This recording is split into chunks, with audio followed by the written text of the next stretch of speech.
Salut Julien, Salut Samir. salut à toi qui nous écoutes, bienvenue dans ce nouvel épisode de la Systémique du Bonheur où on te parle de psychologie positive, de développement personnel et de plein d'autres sujets.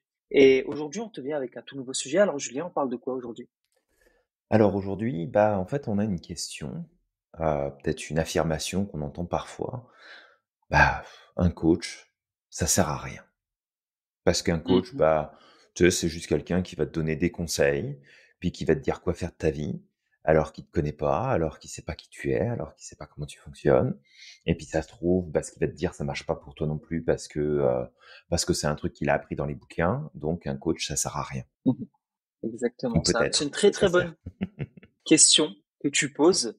Après bon voilà, en tant que coach je dirais que oui c'est vrai que ça sert à rien, on est juste des pompes à fric et puis tu sais on profite de la naïveté des gens justement pour Ah les bah, c'est sûr, accompagner, hein, c'est sûr. c'est ce qu'on fait. Notre métier, c'est d'être des escrocs.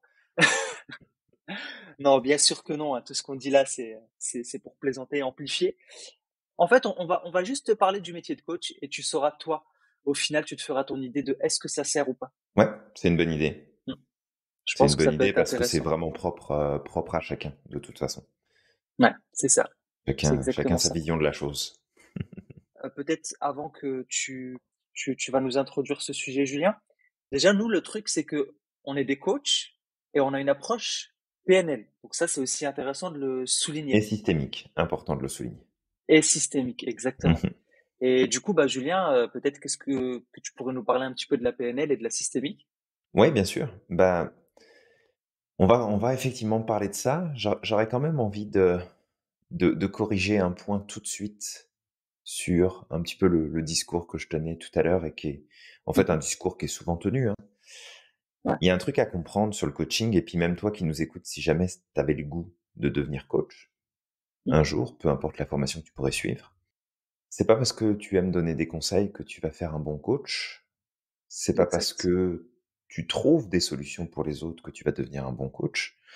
C'est pas parce que tu penses avoir une expertise quelconque dans un domaine que tu vas devenir un bon coach. Un coach, c'est pas un consultant. Un coach, c'est pas un conseiller. Mhm. Un coach, c'est pas quelqu'un qui te dit quoi faire. Et ça, vraiment, faut l'intégrer. Un coach, c'est quelqu'un qui va avant tout créer un espace dans lequel tu vas pouvoir t'exprimer en toute liberté, sans jugement, sans critique, et te poser les bonnes questions et t'amener à sortir du cadre pour trouver des nouvelles réponses et trouver des nouvelles stratégies pour avancer vers tes objectifs. Fait que vraiment de garder en tête que un coach, ça te donne pas des conseils, ça t'explique pas comment il a fait dans sa vie, ça t'explique pas comment tu devrais faire les choses. Ça te permet de découvrir comment toi, tu as envie de faire les choses. Comment pour toi, ça serait bien de faire les choses. Mais Mhm. pas, on n'a pas un rôle de conseil, on n'est pas des consultants, hein. On n'arrive pas dans la vie de quelqu'un en disant bon voilà, moi j'ai observé tout ça, donc tu vas faire ça comme ça, et puis tu verras, ça ira mieux. Ah, c'est pas notre job ça, c'est clairement pas ça. Exact. Donc je voulais juste revenir là-dessus. Donc on peut commencer par l'aspect. Est-ce que tu veux prendre l'aspect PNL et puis je m'occuperai de l'aspect systémique, Samir, si tu Ouais, veux. on peut. Ouais, vas-y, Ça peut. je te laisse enchaîner avec le côté PNL pour toi qui nous écoutes. Exact. Déjà, juste rebondir sur ce que tu disais, qui était super important, et ça c'est bien que tu l'as dit en intro, Mhm. c'est que le coach PNL, on a un principe de base en PNL, ça fait partie des présupposés que tout praticien ou maître praticien doit appliquer. En tout cas, il doit incarner ces principes-là Ouais. pour être un bon coach, pour être en tout cas un bon accompagnant PNL, c'est le respect de la carte du monde de l'autre. Et c'est pour ça en fait que dans ce que tu dis, c'est super important. Le coach n'est pas là pour imposer son ego et te dire quoi faire. Tu dois faire Mm. ça, tu dois faire ça, tu dois faire ça. Parfois on donne des conseils, parfois on peut donner des éléments pour aider la personne à avancer, tout en respectant la carte du monde de l'autre. Pourquoi? Parce que moi, j'ai mon fonctionnement, j'ai ma manière de fonctionner. Cette manière de fonctionner, elle peut venir de plein de choses. Elle peut venir de mon éducation, elle peut venir de mes valeurs, elle peut venir de mes besoins, elle peut venir de ma culture, mon éthique, et chaque personne est différente. Et en fait, en venant dire à quelqu'un, en donnant des conseils, et je suis sûr que parmi les personnes qui nous écoutent, ou toi, tu as déjà donné des conseils à d'autres personnes, et la personne, elle te dit oui, mais ça ne s'applique pas à moi. Ou alors elle va appliquer ce que tu lui dis et ça fonctionne pas pour elle. Mmh. Pourquoi? Parce que c'est pas parce que ce conseil a fonctionné pour toi que ça fonctionne pour tout le monde. Parce que la personne, elle fonctionne différemment, elle a une carte du monde qui est différente. Donc le coach, en tout cas, qui applique la PNL, en prenant en compte ce présupposé-là, Mmh. va juste explorer la carte du monde de l'autre et Ouais. avec sa carte du monde, va l'aider à trouver la meilleure réponse qui lui correspond. Et c'est drôle, ça me fait popper autre chose, et puis après j'arrête, je pars sur Ça suffit l'explication de la Samir, ça PNL. suffit. Ah oui, aujourd'hui j'arrête pas là. Déjà, tu sais, avant de commencer ce podcast, on a discuté 1 heure sur plein de sujets. Ça bosse dur hein, chez l'Institut Merlin. Euh, et en fait, ça me rappelle un sage c'est un sage qui vient de mon village en Algérie. Mmh. Et ce sage était un imam. Il était très âgé et je me rappelle, et moi pour moi ça c'est un véritable imam. Je veux dire, pour moi cette personne-là était un véritable imam. C'est que lorsque les gens venaient le questionner sur des questions religieuses, Mmh. la première chose qu'il faisait, c'est qu'il questionnait la personne. D'où elle vient, son environnement, de quelle famille elle vient, parce qu'il connaissait les gens qui habitaient dans le village. De quelle famille elle vient. Et puisqu'il avait pris le temps de connaître toutes les personnes qui étaient là, il savait Mmh. d'où ils venaient, il savait comment ils fonctionnaient. Euh, ben en fait, il répondait aux personnes en fonction de là où ils venaient, en fonction de la carte du monde qu'ils avaient. OK. C'est-à-dire qu'il donnait des avis différents. Il n'avait pas d'avis fixe. Il avait peut-être pour lui son avis fixe, mais il s'adaptait aux personnes qui venaient. Pourquoi? Parce qu'il savait très bien que s'il donnait tel ou tel conseil à certaines personnes, ça allait pas fonctionner pour eux. Ça allait pas leur parler. Et du coup, en fait, il s'adaptait en fonction de la personne, de son environnement culturel, de l'éducation qu'il a eue, de toutes ces choses-là. Mmh. Et il donnait à ce moment-là des conseils. Il amenait la personne justement à trouver cette meilleure réponse et à donner des OK. conseils s'il le fallait. Et puis la personne, en fait, elle repartait et puis ça lui permettait d'avancer petit à petit. Et ça, moi, je trouve que cet imam-là, tu sais, c'est quelqu'un d'historique maintenant dans ma ville en Algérie. Il a laissé des ouvrages et tout ça. Bah, cet imam était un coach quelque part. Il appliquait la PNL avant de connaître la PNL, mais il appliquait ses présupposés.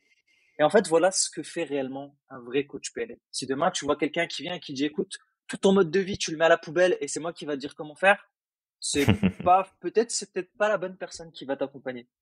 Ouais, ou alors ça peut être intéressant, hein, tu sais, de se dire: «OK, je vais appliquer, mot pour mot ce que l'autre me dit de faire et puis je verrai où est-ce que ça m'emmène». Mais dans ce cas-là, c'est plus du coaching, là. Ouais, c'est plus À du ce moment-là, coaching. ça serait plus à la rigueur du mentorat, peut-être. Le C'est, côté où je te montre comment je fais, tu fais pareil et puis tu tends à aller vers les mêmes résultats. Pourquoi pas? mm, exactement. Après, c'est comme on disait tout à l'heure, c'est des approches différentes, le mentorat Mmh. et le coaching PNL. Et en fonction de ce que tu recherches, effectivement, voilà, t'orienter vers ce qui est intéressant. Mais en tout cas, si tu cherches effectivement un coach, le coach, il va pas, c'est pas de cette manière-là qu'il va faire. Il va s'adapter à ta carte du monde.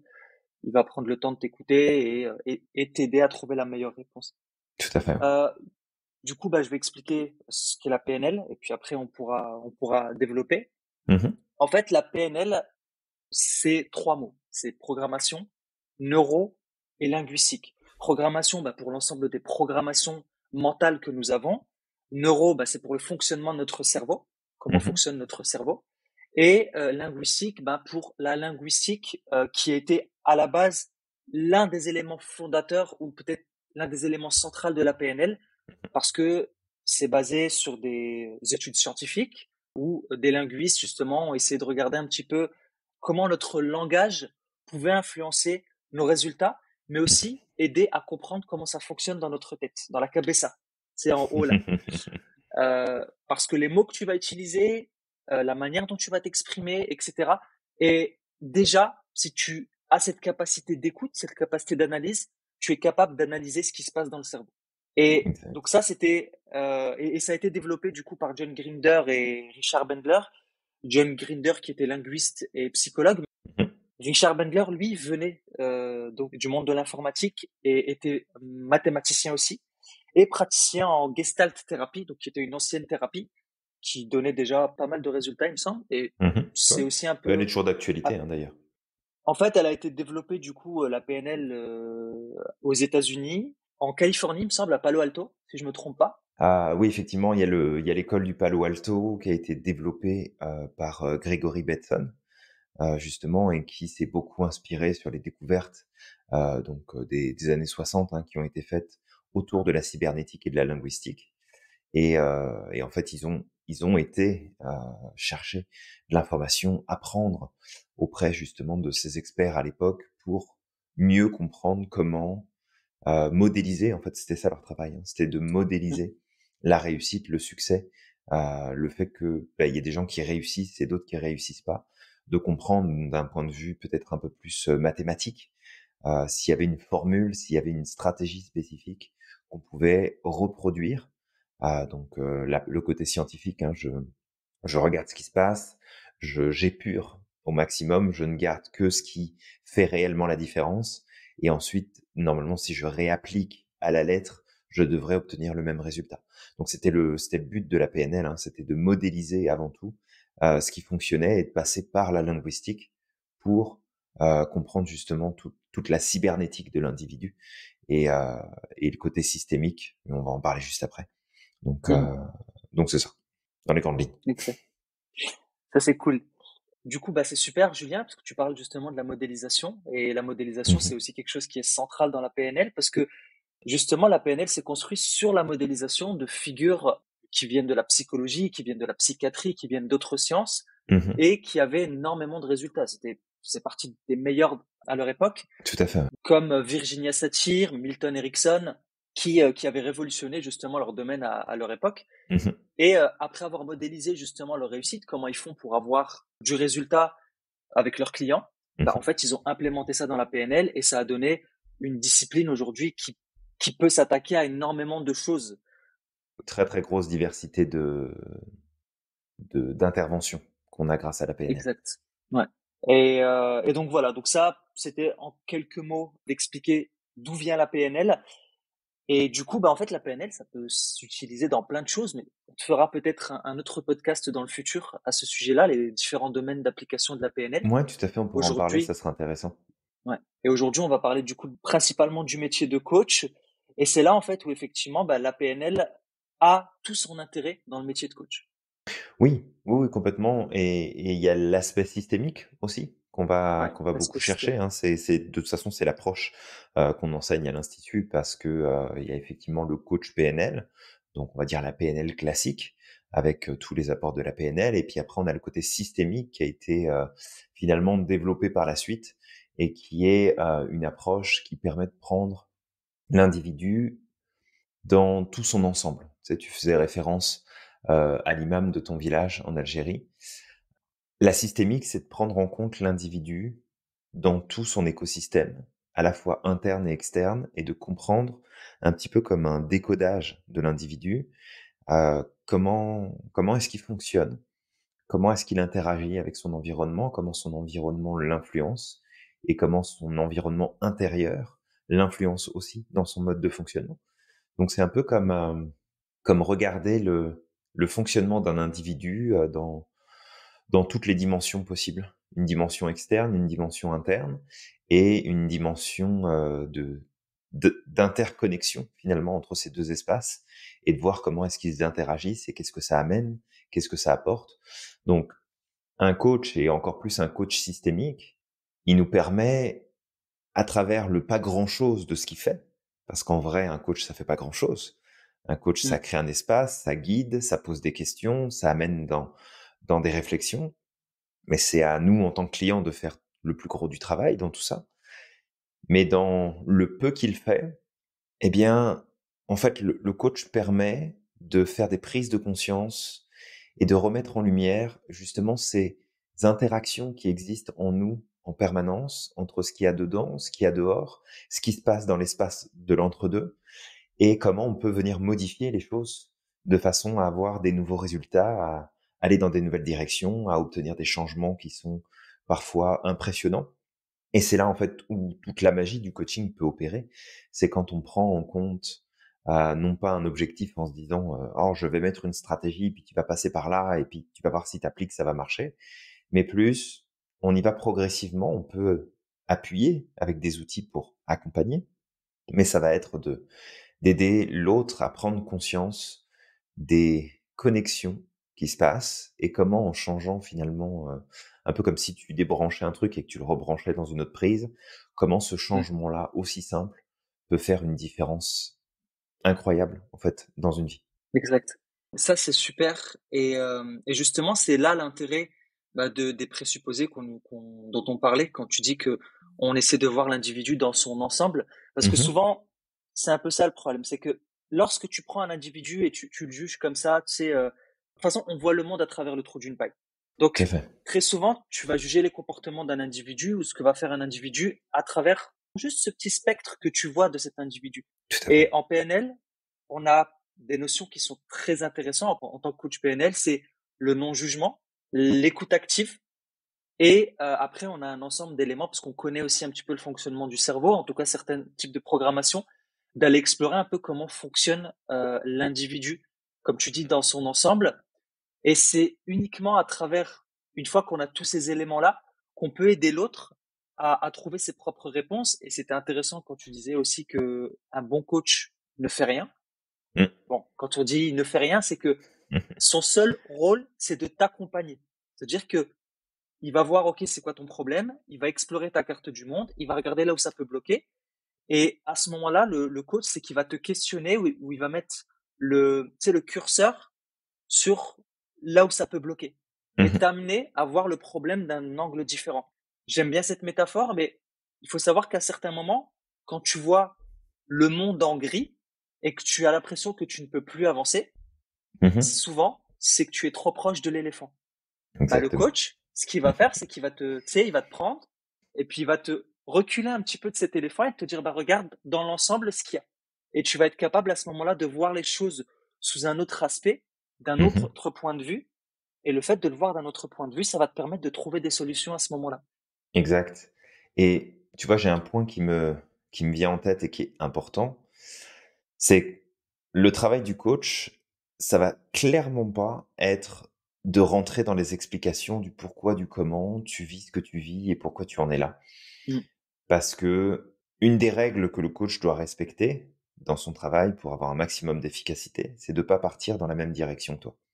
C'est-à-dire qu'il mmh, ne doit pas suivre ton mode de raisonnement de: «Ah bah oui, mais si je suis bloqué, c'est parce que telle chose. Ah bah oui, mais si je suis coincé, c'est parce que telle chose». Parce que on ne pourra pas obtenir des résultats différents avec le même niveau de logique qui est à l'origine du problème qui est en place.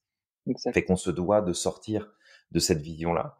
Donc, le travail du coach, ça sera certainement pas d'aller prendre 1 heure pour explorer ton histoire, ce qui s'est passé, pourquoi, le comment, le parce que, de voir tous les détails, d'essayer de tout expliquer en long, en large et en travers. Ça, c'est, une approche beaucoup plus, psychanalytique qu'autre chose et objectivement, aller dans ce sens-là et en fait comprendre pourquoi les choses ne fonctionnent pas dans ta vie aujourd'hui, ça ne te mettra pas sur la piste de comment est-ce que ça peut marcher. Parce que ça Mmh, appartient à un niveau de logique qui est complètement différent et que si on entretient le même mode de pensée, on ne pourra pas obtenir un résultat différent. C'est impossible. exact. Exactement. Bah, il y a un truc que j'aimais bien, c'était l'exercice, tu sais, des 9 points sur la formation de praticien PNL que tu avais donné et justement qui Exact. permettait de se rendre compte à quel point, bah, à certains moments, tu peux pas sortir de ton problème tant que tu restes bloqué dans ta carte du monde avec ton système de pensée. Oui. Le seul moyen à certains moments de sortir des problèmes, voire beaucoup de nos problèmes en tout cas, c'est justement d'avoir cette capacité à sortir du cadre Mmh. pour, heu, pour pouvoir justement voir le problème d'un autre angle, dans son ensemble et puis à ce moment-là, d'avoir ce regard critique à l'extérieur et de pouvoir avancer. Mais tant que tu restes bloqué dans ton mindset, dans ta tête, c'est mort, tu pourras pas avancer. Exactement. Donc c'est ça un peu aussi le but de cet épisode de podcast, c'est on introduit ça avec, ça sert à rien un coach et bah, ça sert à rien si tu pas prêt ou t'es pas prête à effectivement remettre en question ta carte du monde, ta vision des choses, ton expérience, tes croyances, ton système de critères personnels. C'est certain que ça servira à rien si t'es pas dans une démarche de te dire: «OK, aujourd'hui, je fonctionne d'une certaine façon et ça m'amène certains résultats. Si je change pas cette façon de fonctionner, je continuerai donc à obtenir les mêmes résultats». C'est logique. Il y aura probablement des petites variations, mais il y aura pas un changement extraordinaire qui va se produire. Maintenant, si je veux amener un changement spécifique, bah, je me dois de changer ma façon de fonctionner en termes de pensée, de réflexion, de logique, de prise de décision, d'organisation, de passage à l'action. Et je dois jouer sur tous ces niveaux-là. Et c'est là, en fait, où le coach a toute sa place. C'est pas de te dire ce que tu as à faire, parce que sinon, tu peux prendre n'importe quel bouquin et dans le premier bouquin qui vient, tu vas avoir des stratégies à appliquer, des choses à faire. Tu vas essayer de les appliquer et puis avec un peu de chance, bah, ça va matcher avec ta carte du monde, donc ça va fonctionner. Et puis la majeure partie du temps, bah, tu prends, puis ça fonctionne pas. Fait que c'est vraiment de comprendre que le coach va permettre de faire cette transition entre ton état actuel et l'état désiré, en t'amenant à faire des prises de conscience et en comprenant bien sûr comment toi tu fonctionnes, mais en te permettant d'ouvrir des nouvelles perspectives sans être dans un phénomène de jugement, de critique, de dire bah non, ça c'est pas une bonne idée, ça tu devrais pas. Ça marchera pas. Ça fonctionnera pas parce que même si nous, en tant que professionnels, on peut très bien se dire: «Bon, bah, moi, la décision de mon client, là, ce qu'il est en train de prendre comme décision, je suis pas sûr, je suis pas certain». Ça nous regarde pas. C'est pas à nous de définir si ça va marcher ou pas, si c'est bon ou pas. C'est à notre client de faire sa propre expérience et de définir si, oui ou non, c'est bon. Et c'est ça aussi toute la beauté de la chose, c'est qu'à force d'avancer à travers le process du coaching, des fois, tu termines ta session de coaching et puis ton client ou ta cliente te dit, bon, bah, je pense que je vais faire ça ou je vais mettre ça en application. Et tu sais, c'est très bien. OK, c'est ça que tu vas Mhm. faire. Pas de problème. Et puis, au rendez-vous d'après, bah, tu demandes ce qui s'est passé. Puis la personne va te dire, bah non, en fait, j'ai fait quelque chose de complètement différent parce que je pense que c'est plus adapté pour moi, parce que c'est plus important. OK. Puis c'est bien correct aussi.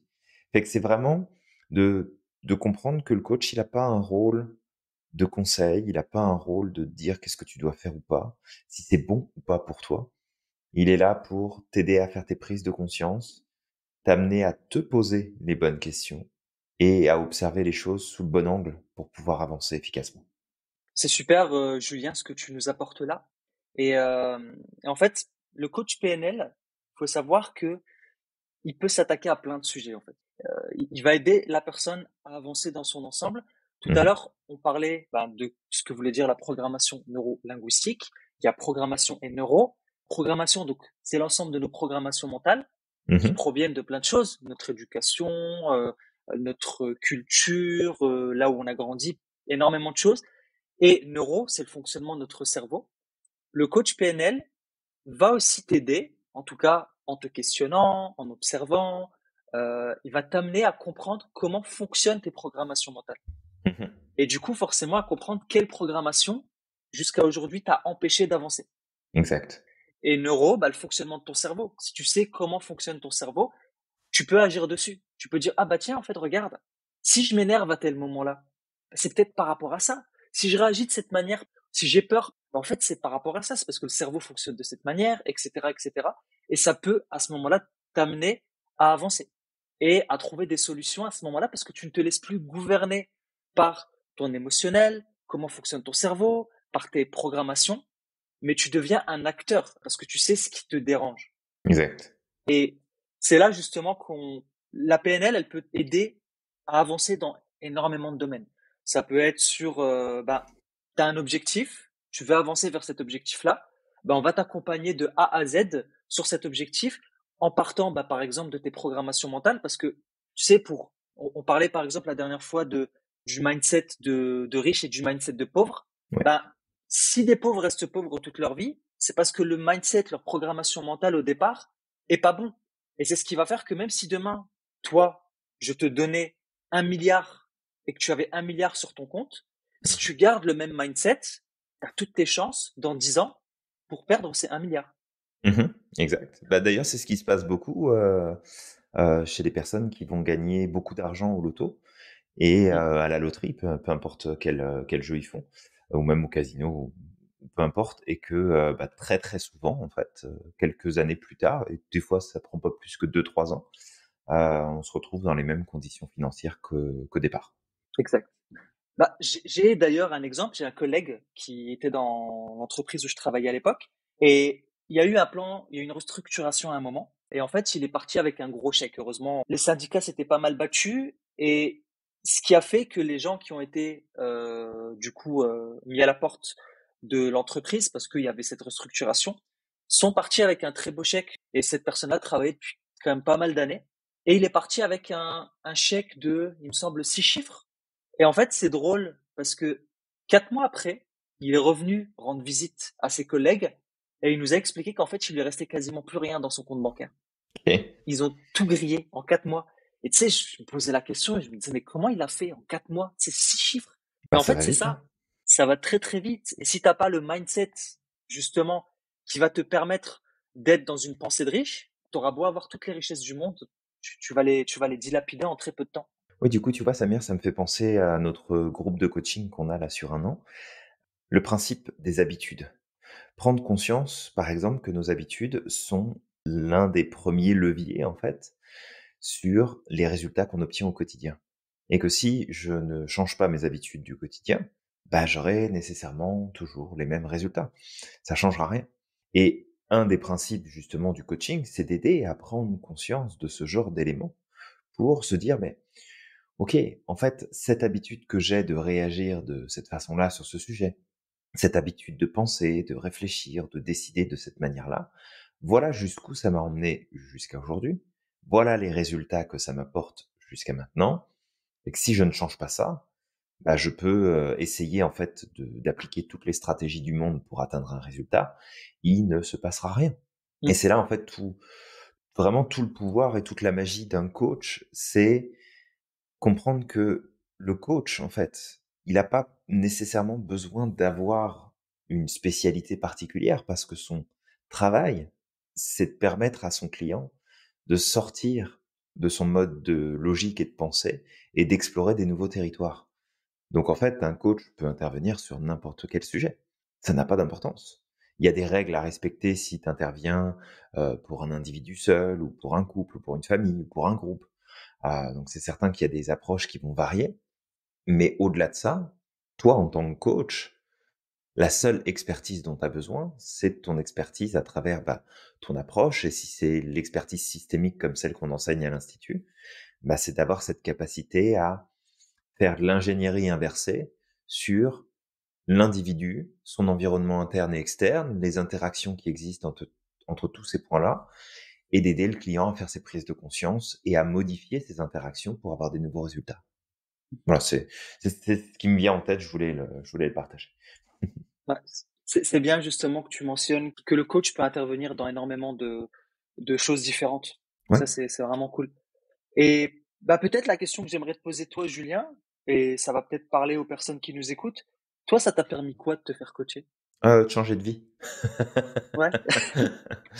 Ça m'a permis quoi? Bah, en fait, ça a permis beaucoup de choses. Ça a permis de changer ma façon de voir le monde, changer ma façon de faire les choses et en vrai, tu sais et puis souvent ça, je vous le dis en cours, mais quand on a ce désir de vouloir changer, en fait, c'est pas tellement le changement qu'on veut chercher, c'est un retour à notre point d'origine, à ce qui est important pour nous, à ce qui nous permet de nous sentir bien, de nous sentir épanouis parce que à l'époque où j'étais pas dans, les résultats que j'ai aujourd'hui et puis dans les vécus et les ressentis que j'ai aujourd'hui, bah, c'était parce que j'étais pas moi à 100. Tu sais, j'étais pas en respect et en écoute et en attention sur mes vrais besoins, mes vraies valeurs, ce qui me permet de m'épanouir. J'étais dans une influence trop importante de l'environnement externe qui influençait ma perception de mon environnement interne et qui m'amenait à faire des choix, prendre des positions, à prendre des décisions, passer à l'action, d'une manière qui était pas épanouissante pour moi. Je dis pas que j'avais pas de résultats, mais c'était pas c'était pas aussi fluide et aussi plaisant que ce que ça peut l'être aujourd'hui. Et tu sais, tu me poses la question: «Qu'est-ce que ça fait de t'être fait coacher à l'époque?» Mais la question, c'est même pas ça, c'est plutôt qu'est-ce que ça fait de continuer à te faire coacher encore aujourd'hui? Parce Exact. que c'est toujours d'actualité. Tu sais, ça Mm. va faire, je sais pas combien d'années là, mais ça fait un bout et c'est régulier. C'est pas, bah, je me suis fait coacher une fois donc c'est cool, je passe à autre chose. Non, parce que ton système va tout le système va continuer à soit jouer en ta faveur parce que tu es au courant de ce qui se passe à l'intérieur de toi et les influences internes et externes parce que tu comprends le principe de la systémique, soit tu travailles une fois sur toi, puis ça va mieux et on en reparle dans 2 3 ans et on voit où est-ce que tu en es. Et probablement que, bah, ça sera toujours mieux que ce qui était avant, mais peut-être que tu vas être encore à nouveau coincé, à nouveau bloqué, à nouveau, en inertie dans ton système et du coup, de faire appel régulièrement à un coach te permet de sortir de cette inertie et de repasser à l'action et de réavancer et de reprogresser encore un peu plus à chaque fois. Parce que c'est pas un truc qui s'arrête un jour. Et c'est là aussi toute la beauté de la chose, c'est que plus tu vas continuer à en faire, à en suivre, quitte à réapprendre les mêmes choses, réapprendre et vivre les mêmes expériences, parce que ça se passera pas de la même façon. Mmh. Et d'ailleurs, bah, ce que tu dis, c'est important parce que un bon coach, justement, c'est quelqu'un qui se fait coacher encore. C'est Mmh. le coach qui va venir et qui va dire, moi, je vais te coacher, je vais te permettre d'avancer, je vais t'accompagner, alors que lui ne se fait pas accompagner lui-même. Enfin, voilà, méfie-toi, je pense. Voilà. Parce que, tu sais, on est des perpétuels étudiants et je veux dire, le travail sur soi, c'est quelque chose qui ne s'arrêtera jamais. Ça commence du Ouais. berceau jusqu'à la tombe. Et moi, ce que je pourrais dire, bah, du coup, ce que ça m'a apporté, j'aurais dit la même chose, c'est que ça m'a permis je vais pas dire changer de vie, mais je vais partir sur le deuxième aspect que tu as donné. Ça m'a permis d'être plus moi-même. Ouais. Parce que, bah voilà, parce que quand j'y repense, bah, je me suis un peu écarté de la personne que j'étais réellement pendant un certain temps, parce que, ben, par désir social, parce que, justement, à certains moments, bah, pour être apprécié ou plutôt accepté, ben, je me suis mis de côté et j'ai mis les autres en avant. Mmh. Le problème, c'est que ça n'avait pas les résultats que je désirais. J'avais cette prétention, enfin, je vais dire prétention, d'accord? Parce que c'était une prétention à l'époque, de vouloir changer les autres et tu sais, d'améliorer la vie des autres, Ouais. tout en me négligeant moi-même. Mmh. Et voilà, je veux dire, on dit souvent que les cordonniers sont souvent les moins bien chaussés, mais je veux Mmh. dire, quand je vais chez un cordonnier et que je regarde à ses pieds que voilà, je lui ferai pas confiance s'il se chaussait mal. Ouais, tout à fait. Donc, donc c'est un peu ça. C'est important d'incarner et moi c'est ce que ça m'a en tout cas permis le coaching et encore aujourd'hui parce que c'est vrai que je te sollicite encore. On travaille aujourd'hui ensemble, mais t'es mon premier coach et aujourd'hui bah quand j'ai besoin je viens te voir et à d'autres moments aussi je vois avec d'autres étudiants qui ont étudié la PNL avec moi donc il y a ma cohorte, les cohortes qui viennent derrière. À certains Tout à moments je fait. suis bloqué sur certaines choses et on en discute entre nous et vu qu'on a les bases, on sait comment accompagner l'autre, bah on s'entraide les uns les autres et on se fait coacher continuellement. Et bah moi ça m'a aidé sur plein de choses. Je suis hypersensible, bah ça m'a aidé à reprendre le contrôle, en tout cas reprendre la maîtrise de mes émotions, de comment Mmh. ça fonctionne en haut, de comprendre aussi comment je fonctionne, que je suis pas quelqu'un d'anormal à certains moments, je suis quelqu'un qui fonctionne beaucoup en arborescence par exemple. Autrefois, je pouvais facilement perdre les autres parce que tu sais tu me parles d'un sujet, moi je vais partir sur plein d'autres aspects de ce sujet-là. Ça Ouais. peut paraître hors sujet, mais en réalité tout est lié. Et au final, je vais revenir sur le même sujet en fait. Mmh. Et tout ça, en fait, ça m'a permis juste de comprendre comment réellement je fonctionne et comment réellement je peux tirer profit de, de comment je fonctionne réellement. Et bah, aujourd'hui, je serais pas là devant vous, encore une fois, si j'avais pas initié ce processus de coaching et si j'avais pas pris ce temps-là et que j'avais pas investi sur moi à ce moment-là, je serais encore en train de tourner en rond parce que pendant des années, tu sais, je m'expliquais par A plus B comment je pourrais faire pour devenir moi-même ou pour changer. Mais je suis quand même resté bloqué dans ma carte du monde pendant 10 ans. Pendant 10 ans, Ouais. je reproduisais les mêmes problèmes, les mêmes erreurs et j'étais au même point. Donc voilà, c'est un raccourci en tout cas que j'ai pris à travers le coaching. Bah, c'est ça. Après, c'est vraiment de comprendre que de toute façon, le coach ne fera rien à notre place, ne Mhm. nous dira pas quoi faire, ne nous dira pas si c'est une bonne ou une mauvaise idée, si on devrait faire quelque chose plus qu'une autre, ne nous donnera pas nécessairement de stratégie. Il peut y avoir des partages de stratégie dans certaines conditions, mais c'est ça, c'est pas un travail de conseil et c'est pas quelque chose qui se termine à un moment donné. En fait, ça se termine quand toi, t'as pas envie d'aller plus loin. C'est ça, en fait, la réponse. C'est quand toi, t'as plus envie d'avancer. Quand tu dis, bah, en fait, je suis arrivé à un stade dans ma vie où c'est bon, je veux pas aller plus loin, je veux pas progresser plus, je veux pas chercher plus. Dans ce cas-là, il y a plus d'utilité de travailler avec un coach. Mais sinon tout le monde devrait en fait suivre un coaching. Et les coachs en premier lieu, mais tout le monde devrait être accompagné de façon régulière parce que ça nous impose de sortir de notre façon de penser. Et c'est important. C'est vraiment important. Et puis d'ailleurs, le coaching, ça peut être plein de choses. Hein. T'es pas obligé de te faire coacher par un coach PNL. Ça peut être même en sophrologie, tu peux te faire coacher en fait, parce que tu as quelqu'un qui va t'accompagner, qui va te permettre de Tout à voir fait. les choses sous un angle différent et d'avancer. Donc il Mmh. y a plein d'aspects quand on parle de coaching et d'accompagnement. Exact. On peut se faire accompagner de manière multiple. Ouais, parce que même mais effectivement, tu le dis en sophro et on enseigne aussi la sophro dans l'institut. Donc c'est vrai qu'il y a cette Mm. formation-là aussi qui est proposée avec la deuxième partie où on apprend à faire du coaching avec les outils de la sophro. Mais la stratégie de coaching reste la même, finalement, quel que soit le domaine. Après, il y a des applications spécifiques, il y a des stratégies spécifiques qui vont varier selon les outils de base. Mais le cœur du coaching en lui-même, c'est avant tout de permettre à la personne de créer un espace, enfin, on crée un espace pour la personne où les informations peuvent émerger et elle peut prendre conscience et elle peut progresser après à sa façon dans ses objectifs. Donc, si on devait reprendre le titre du podcast, le coaching, ça sert à rien. Bah si, en fait, ça sert à beaucoup de choses, mais seulement Grave. si toi, tu as envie d'avancer. Ça, c'est vraiment la condition, c'est sine qua non. C'est si toi, t'as pas envie d'avancer, alors prends pas un coach, ça sert à rien.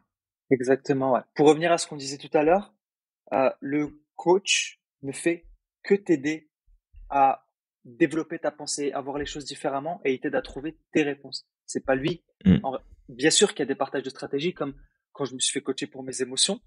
Tu Mmh. m'as permis dans un premier temps de comprendre c'est quoi mes processus, qu'est-ce qui me pousse justement à rentrer dans l'émotionnel à certains moments, quels peuvent être mes déclencheurs. Donc il y a Mmh. cette partie de prise de conscience, c'est toi qui m'as amené à prendre conscience. Puis après, tu m'as permis de trouver des stratégies, mais aussi tu m'as apporté d'autres stratégies avec des outils qu'on utilise en PNL, etc. Et Mmh. après, c'est à toi, effectivement, tu sais, d'être acteur de ta vie. C'est-à-dire que nous, on va pas faire le boulot à ta place. Ah, c'est clair. Euh, Nous, on t'accompagne. Après, c'est à toi de faire le reste du boulot. Et, et d'ailleurs, tu sais, si demain, je veux dire, tu vas voir un coach, mais que t'es pas impliqué dans le processus, il va rien se passer. C'est pas de la faute du coach. C'est parce que toi, tu désires rester assis sur ton canapé. Je veux dire, si t'es pas actif, proactif et que tu ne passes pas à l'action, je veux dire, c'est pas lui qui va te prendre par la main, tu sais, et t'amener, je C'est veux dire, clair. t'amener d'un point A à un point B. Lui, il t'accompagne, c'est tout.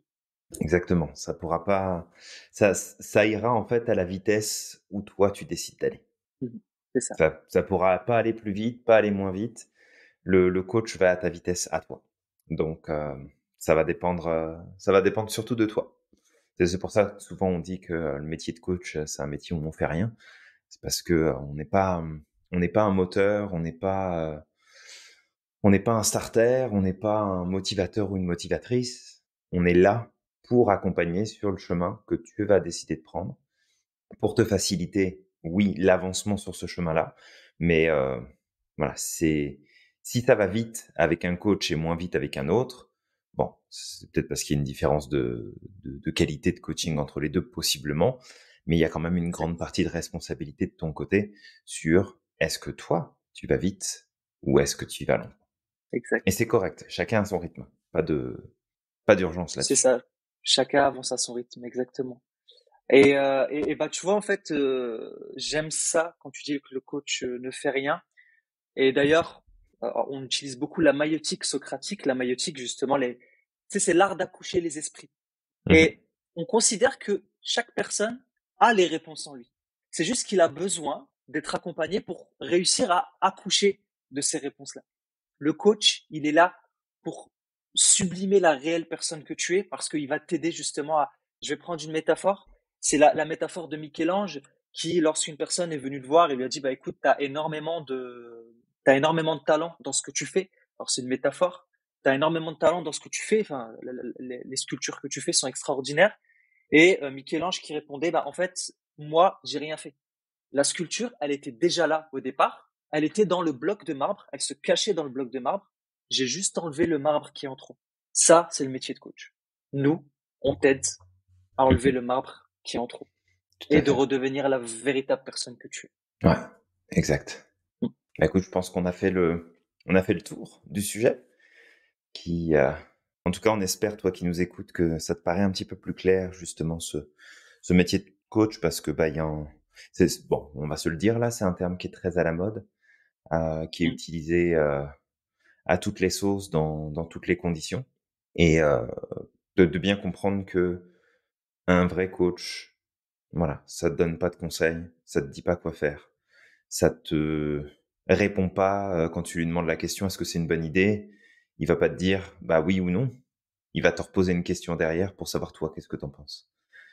Mmh. Donc c'est vraiment important de garder ça en tête et puis de comprendre que, bah, prendre un coach dans sa vie ou une coach, peu importe, heu, ça sera toujours une bonne idée si toi, tu as décidé d'avancer. Si c'est Mmh. juste en disant: «Oh bah, je vais prendre quelqu'un, ça va peut-être m'aider à aller mieux, je sais pas trop, je vais voir, ça pourra peut-être m'aider à progresser», ça va être difficile de tu sais, tu prends pas un coach pour du peut-être. Tu prends un Oui. coach parce que tu es décidé à avancer. Si tu es décidé à Mmh. avancer, alors là, oui, tu vas avoir des résultats qui vont être démultipliés, puis tu vas aller beaucoup plus vite. Mais il faut avoir cette envie-là d'abord, au départ. Donc ça, c'est important. Exact. Et de toute manière, un coach, en général, c'est ce qui va évaluer au début, c'est ta motivation. Si un coach ne désire pas travailler avec toi, bah, soit c'est peut-être parce que il estime qu'il est pas la bonne personne pour t'aider à avancer et c'est correct. Mmh mh. Et soit, ben, en fait, c'est peut-être que t'es pas suffisamment motivé et dans ces conditions-là, effectivement, il va attendre. Souvent, il va te dire: «Bah, écoute», j'ai eu des cas comme ça, des personnes qui m'ont dit: «Bah, en fait, je voulais travailler, avec un coach et puis il a pas accepté». Ça se peut aussi qu'il a évalué que c'était pas le moment pour toi. Mmh. Donc voilà, c'est un peu le truc.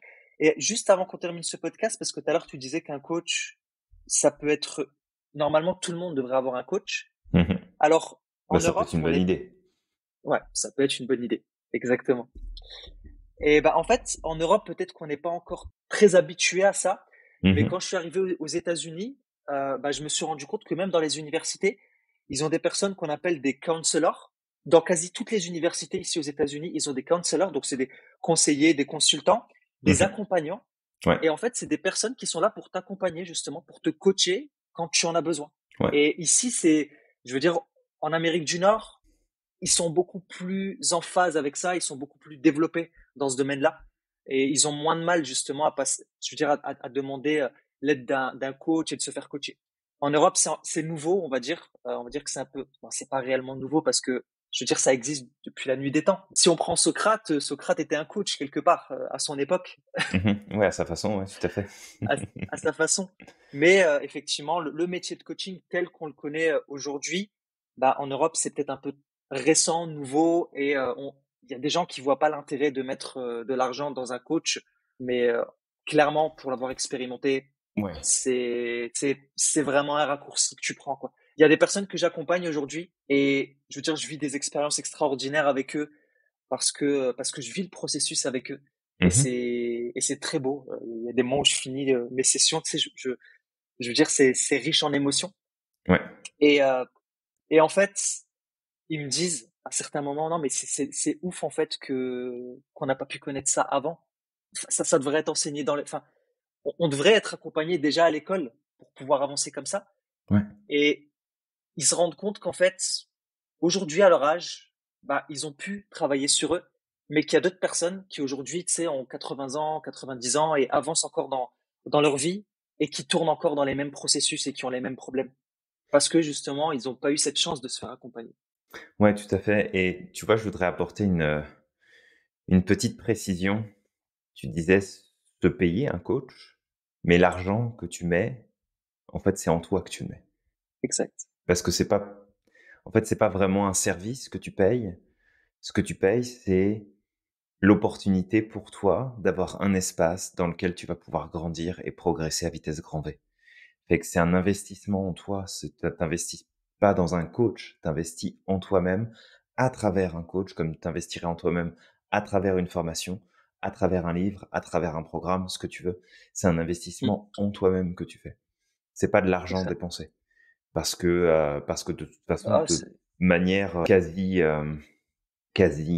systématique, j'ai envie de te dire. Après, ça dépend comment tu vis ton coaching, mais peu importe le montant que tu places dans ton coaching, tu vas démultiplier ce montant-là par la suite parce que ton mode de pensée, tes décisions, tes choix vont te faire aller dans une direction d'expansion, d'ouverture, de progression que de toute façon, même au niveau financier, ça va derrière redécoller Ah oui, plus là. clairement. Et ça fait partie de la pensée de riche, hein. Si tu regardes les personnes aujourd'hui qui sont riches ou même les politiques, Mhm. toutes les personnes qui aujourd'hui sont à la tête de boîte, ils se font coacher. Ils se font coacher au quotidien. Et moi, voilà, l'ayant vécu et le vivant encore, clairement, j'ai gagné peut-être 10 à 100 fois ce que j'ai investi sur moi. Parce que ça m'a permis Ouais. d'avoir une meilleure qualité de vie, ça m'a permis d'avoir confiance en moi, ça m'a permis, en tout cas, de développer ma confiance en moi, l'estime de moi, ça m'a permis de voir quels sont mes talents, ça m'a permis de travailler sur mes émotions. Tu sais, aujourd'hui, je vis pas un conflit avec quelqu'un de la même manière. Mhm. J'ai la présence d'esprit de pouvoir avancer. Voilà ce que la PNL je veux dire, la PNL m'a changé ma vie aussi, clairement. C'est cool. Toi qui nous écoutes, j'espère que du coup, suite à ce podcast, tu as les idées plus claires au sujet du métier d'accompagnement, du coaching et de l'intérêt justement aussi, si tu en as besoin, si aujourd'hui tu trouves que tu es bloqué dans ta carte du monde, peut-être de t'intéresser à ça, au coaching. Et on t'invite du coup à liker cette vidéo, commenter, partager si ça te parle, parce que c'est important aussi pour nous de gagner en visibilité. Peut-être que ça changera la vie d'autres personnes de tomber sur ces Exact. podcasts. Exact. Et donc pour terminer, moi ce que je t'inviterais, c'est de croire au maximum en ton potentiel. Exact. Merci encore pour ton écoute. N'oublie pas que tu es magique et que tu as le pouvoir de réaliser tout ce que tu souhaites. Et avec Samir, on te dit à À la la prochaine. prochaine.